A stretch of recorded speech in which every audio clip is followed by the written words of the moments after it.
So after months of negotiations, UPS and the International Brotherhood of Teamsters reaching a handshake agreement for a new 5-year deal. Now, this includes pay increases. It also lays the groundwork for increased weekend deliveries, even potentially, although UPS hasn't announced this, potentially Sunday deliveries with the creation of a new weekend driver job. Now, UPS saying its, quote, goal has been to reward the company's employees for their contributions to the success while enabling the business to remain flexible to meet its customer needs. Each of these goals have been met in the new agreement, adding it's well positioned to grow and meet the needs of its customers.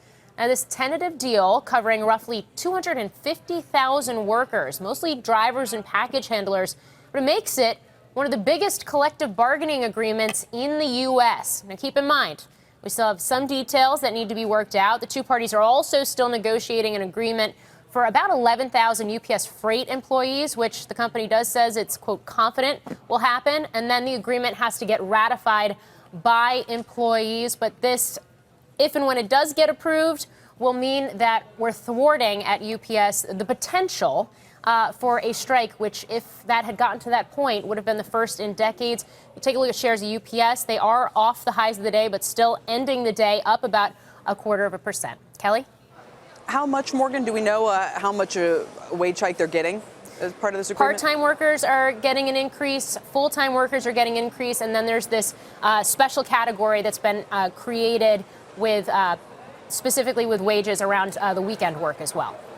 Right, which I know has been a big sticking point. Morgan, thank you, because we were just talking about the inflation thing, Evan, the inflation story, and they're able here to say, and they have a lot of leverage. We've seen teachers across the country push for increases. We've seen now the Teamsters are going to get wage hikes over the next couple of years. At some point, it feels like it's all got to add up to more inflation, better wages. You love the wage data. I know you love. I know you love that stuff. You love the jobs report, but where it's not showing up, it has yet That's to really why show I love it, because it's interesting. But where is it? Where does it show up? I mean, these today, are 250,000 workers. Deutsche Bank, Torsten Slok would argue it's just starting to show up because you have to look at the broader unemployment rate, which is fair. I get it. There's a lot of people, who are outside the labor force, and they're slowly coming in. And he says, you just got to wait. It's coming. It's coming. It's coming. How many years? How many years we've been having this discussion? Probably 8. Yeah, I mean, it seems kind of crazy. I know. But maybe it takes an